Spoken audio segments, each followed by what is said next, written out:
Everyone, welcome back to our channel Bioverse the universe of biology.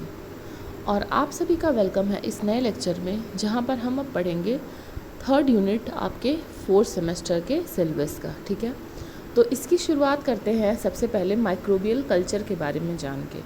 आपकी जो third unit है वो है एंजाइम टेक्नोलॉजी, और उसका सबसे पहला टॉपिक है आपका माइक्रोबियल कल्चर। तो आज इस लेक्चर में हम वही समझेंगे कि माइक्रोबियल कल्चर होता क्या है, उसके कंपोनेंट्स क्या क्या हैं, उसके टाइप्स क्या क्या हैं, और उन्हें कितने बेसिस पर आप क्लासीफाई कर सकते हैं। वीडियो स्टार्ट करने से पहले मैं आपसे रिक्वेस्ट करूंगी कि वीडियो को लाइक करिए और चैनल को सब्सक्राइब करिए अगर आपने पहले से सब्सक्राइब नहीं किया है, और वीडियो को शेयर भी करिए अपने उन फ्रेंड्स के साथ जिन्हें इन वीडियोज़ की ज़रूरत पड़ सकती है। तो चलिए स्टार्ट करते हैं लेक्चर को। सबसे पहले देखिए कल्चर मीडिया होता क्या है। माइक्रोबियल कल्चर के बहुत सारे नाम हैं और उन्हें अलग अलग नामों से रिफ़र किया जाएगा। तो यहाँ पर कल्चर मीडिया, माइक्रोबियल कल्चर, ठीक है, कल्चर मीडियम, सब कुछ एक ही चीज़ है। तो सबसे पहले देखते हैं medium is the substance which provides nutrients for the growth of micro organism. तो यहाँ पर मीडियम क्या है? मीडियम एक ऐसा सब्सटेंस है जो कि माइक्रो ऑर्गेनिज्म को न्यूट्रिएंट्स प्रोवाइड करता है। न्यूट्रिएंट्स की ज़रूरत क्यों है? ग्रो करने के लिए। ठीक है, the nutrients on which microorganisms are cultivated is called culture medium. मतलब कि जो सब्सटेंस देकर आप माइक्रो ऑर्गेनिज्म को जो है ग्रो कर रहे हो, उनका कल्चर प्रिपेयर कर रहे हो। ठीक है, कल्चर करना मतलब सिंपली आप यहाँ पे समझ सकते हैं कि ग्रो करना। ठीक है, उनकी एक कॉलोनी प्रिपेयर करना। तो जब आप ऐसा कर रहे हो तो जो सब्सटेंस आप उनको दे रहे हो उसी को आप कल्चर मीडिया कहते हो। मतलब अगर कल्चर मीडिया ना हो यहाँ पर तो माइक्रो ऑर्गेनिज्म ग्रो नहीं करेंगे। कल्चर मीडियम जो है सिंगुलर वर्ड है और कल्चर मीडिया उसका प्लूरल फॉर्म है। Microbes can use the nutrients of culture media as their food is necessary for cultivating them in vitro। अब यहाँ पर इन विट्रो का मतलब आप सब जानते होंगे कि मतलब ये सेल के बाहर लैब में काम हो रहा है। तो लैब में काम होगा तो जिस कल्चर मीडिया के ऊपर माइक्रोब ग्रो करते हैं उसी कल्चर मीडिया को वो फूड के जैसे इस्तेमाल करते हैं। ठीक है ना। अब कल्चर मीडिया यहाँ पे फॉर्म में डिफरेंट कंपोजिशन में अलग अलग तरह का हो सकता है, और ये किस चीज़ पे डिपेंड करता है कि आपको किस तरह की स्पीशीज़ वहाँ पर कल्टीवेट करनी है, आपको किस तरह का माइक्रो ऑर्गेनिज़म वहाँ पर कल्टीवेट करना है, उस माइक्रो ऑर्गेनिज़म की डाइटरी रिक्वायरमेंट्स क्या हैं, क्योंकि हम सब जानते हैं अलग अलग माइक्रो ऑर्गेनिज़म अलग अलग तरह के न्यूट्रिएंट्स पे ग्रो करते हैं। तो ठीक है, इस बेसिस पे कल्चर मीडिया बहुत प्रकार के हो सकते हैं। ठीक है, अब ये बात है कि there is no single medium which can support the growth of majority of microbe. क्योंकि जैसे कि डाइवर्सिटी इतनी ज़्यादा होती है तो इस वजह से कोई ऐसा सिंगल मीडियम नहीं है जो बहुत तरह के माइक्रोब्स को जो है ग्रो करवा सके। सबके लिए आपको कुछ ना कुछ स्पेसिफिक कंपोजिशन रखना पड़ेगा, समझ रहे हैं। तो क्योंकि इतनी ज़्यादा डाइवर्सिटी है हमारे माइक्रो ऑर्गेनिजम्स में कि आप एक कल्चर मीडिया को स्टैंडर्ड वे में नहीं आप दे सकते कि ये स्टैंडर्ड है, इस पर बहुत तरह के ग्रो कर जाएंगे। हर एक माइक्रो ऑर्गेनिज्म के लिए आपको स्पेसिफिक कल्चर मीडिया बनाना पड़ेगा। किस किस चीज़ के लिए इस्तेमाल होता है कल्चर मीडिया? ग्रो करने के लिए, ट्रांसपोर्ट करने के लिए और स्टोर करने के लिए माइक्रो ऑर्गेनिज्म को।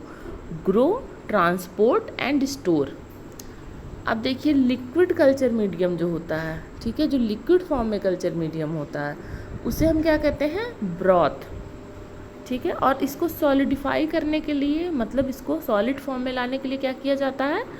जो सॉलिडिफाइंग एजेंट है आपका अगार अगार, जो कि 1.5 से लेके 2% रेशियो में आप इस्तेमाल करेंगे, और जो है इसमें आपका सॉलिड अगार बन जाएगा। ठीक है, और अगर लेस देन 1% इस्तेमाल करेंगे तो सेमी सॉलिड मीडियम बनेगा। जैसे जेली आपको पता होगा तो ये सेमी सॉलिड में जेली लाइक बनेगा, और जब आप 1.5 से 2% तो ये एकदम मतलब हार्ड रहेगा। अब अगार अगार क्या है? Agar agar is a sulphonated mucopolysaccharide containing mainly D galactose, D gluconic acid and 3,6 hydro L galactose. तो ये आपका क्या है? म्यूकोपॉलीसैकेराइड है, जो कि आपका जब आप इसको मतलब लिक्विड में पाउडर फॉर्म में आता है मार्केट से, आप इसको लिक्विड में डिज़ोल्व करके जब थोड़ी देर के लिए छोड़ देते हैं तो ये सॉलिडिफाई हो जाता है। और ये कहाँ से डेराइव्ड है? रेड सी वीड जेलिडियम से, ठीक है। रोडोफाइसी जो है एल्गी का फैमिली, वहाँ से ये उस फैमिली का जो एक स्पीशीज़ है जेलिडियम, वहाँ से डराइव किया गया है। और ये सबसे पहली बार किसने इस्तेमाल किया था? फेनी हेस ने, जो कि वाइफ थी वैथर हेस की। तो यहाँ पर एक क्वेश्चन बनता है कि अगार अगार वॉज फर्स्ट इंट्रोड्यूस्ड बाई, तो यहाँ पर फैन हेस, ठीक है। अब देखिए, अब आते हैं क्लासिफिकेशन पे कि आप कल्चर मीडियम को किस किस तरह से क्लासीफाई कर सकते हैं।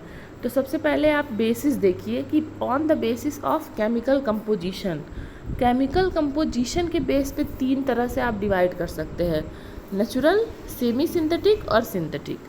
अब देखते हैं कि क्या क्या डिफरेंसेस हैं इसमें। तो सबसे पहले नेचुरल मीडियम को देखते हैं। नेचुरल मीडिया वो होगा जिसमें कि एग्जैक्ट केमिकल कंपोजिशन आपको नहीं पता होगी, जो आप यूज़ कर रहे हैं उसका एग्जैक्ट केमिकल कंपोजिशन आपको नहीं पता होगा, इसीलिए उसको नेचुरल कहा जाएगा, ठीक है।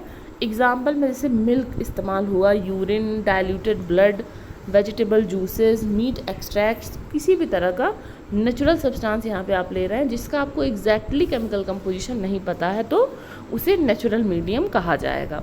फिर बात आती है सेमी सिंथेटिक मीडियम की।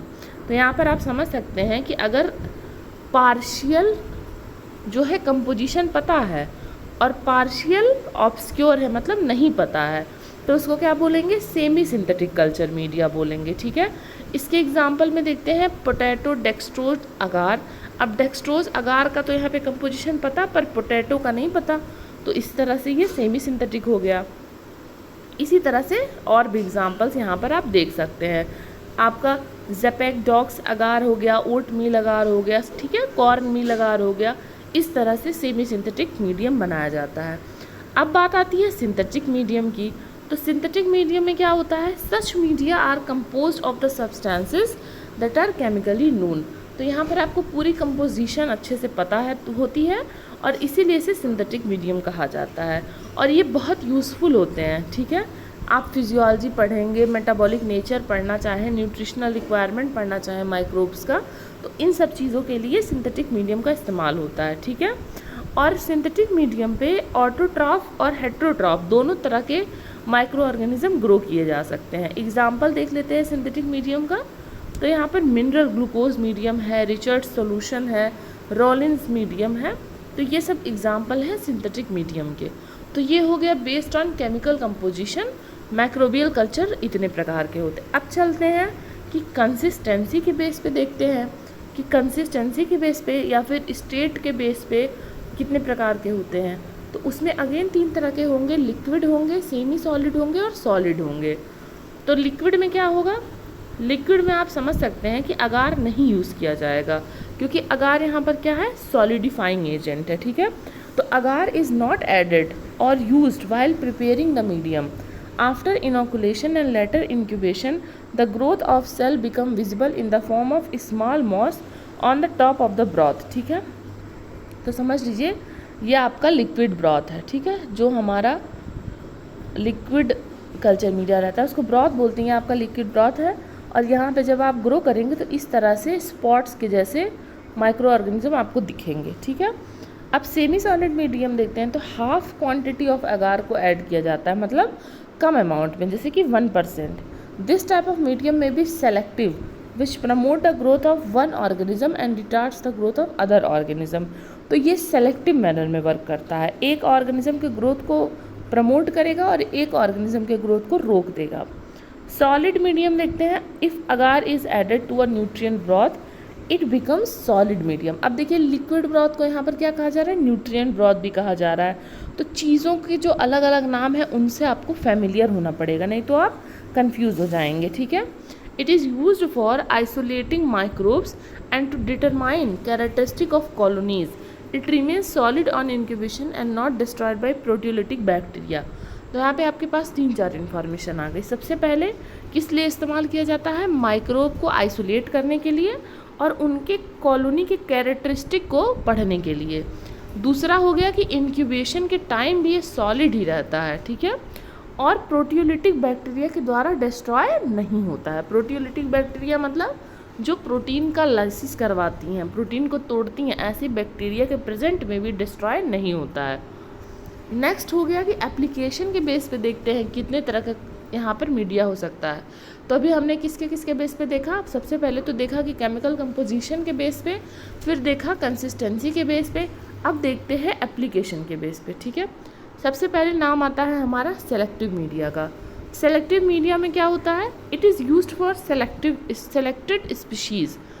नाम में ये है सेलेक्टिव मीडिया, मतलब कुछ स्पीशीज़ के लिए इस्तेमाल किया जाएगा। ऐसे न्यूट्रिएंट प्रोवाइड किए जाएंगे इसमें जिससे ग्रोथ और प्रीडोमिनेंस एक स्पेशल माइक्रोब का हो। जैसे मान लीजिए यहाँ पर आपको मैं एग्जांपल देके समझाने की कोशिश करती हूँ कि सेलेक्टिव मीडिया कैसे वर्क करता है।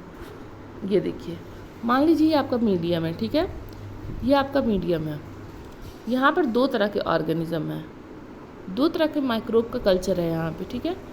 अब आप इसमें ऐसा मीडिया ऐड कर, ऐसा कल्चर मतलब सेलेक्टिव कल्चर ऐड करेंगे, ऐसा उस कल्चर में न्यूट्रिएंट डालेंगे जो सिर्फ एक ऑर्गेनिज्म के लिए बेनिफिशियल हो और अदर ऑर्गेनिज्म के लिए वो चीज़ हार्मफुल हो। समझ लीजिए यहाँ पर आपको एक न्यूट्रिएंट यहाँ पर ऐड कर रहा है जो कि सिर्फ ये, इसका नाम रख लेते हैं 1, इसका नाम रख लेते हैं 2। ऐसा न्यूट्रिएंट आप ऐड कर रहे हैं जो कि स्पीशीज़ 1 के लिए बेनिफिशियल है, मतलब ये स्पीशीज़ इसको टॉलरेट कर सकती है या फिर इससे और ज़्यादा पावरफुल हो सकती है, लेकिन ये जो सेकेंड स्पीशीज़ है उसके लिए ये क्या है, बहुत हार्मफुल है। तो अगर आप ऐसा न्यूट्रिएंट ऐड करेंगे तो इस कल्चर में सिर्फ एक ही तरह का स्पीशीज़ बचेगा, और इसीलिए इसको क्या कहते हैं, सेलेक्टिव कल्चर, क्योंकि ये सिर्फ एक तरह के ऑर्गेनिज्म का, एक तरह के स्पेसिफिक स्पीशीज़ को जो है ग्रो करवाता है, ठीक है, और इन्हेंस कर देगा या फिर इनहिबिट कर देगा अगर अदर टाइप के ऑर्गेनिज्म प्रेजेंट होंगे। सेकंड है यहाँ पर differential media. It allows differentiation among morphologically and biochemically related group of organism, ठीक है।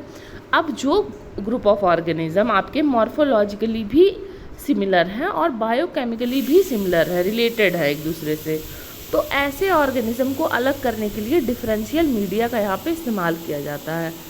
It contains certain ingredients which are changed because of microbial metabolism, and this change can be seen in form of change in opacity of agar, change in pH और change in color of media और colonies। तो इसमें क्या होता है, इसमें एक metabolic जो प्रोडक्ट बनता है वो या तो अगार का जो ओपेसिटी है, मतलब उसका जो क्या कहते हैं, ट्रांसपेरेंट है या ओपेक हो गया है, ठीक है, इसको डिसाइड करेगा, या फिर पीएच चेंज कर देगा, या फिर कलर चेंज कर देगा, ठीक है, मीडिया का। तो इससे आपको पता चल जाएगा कि वो ऑर्गेनिज्म वहाँ पर प्रेजेंट है या नहीं है। थर्ड आता है एसे मीडिया।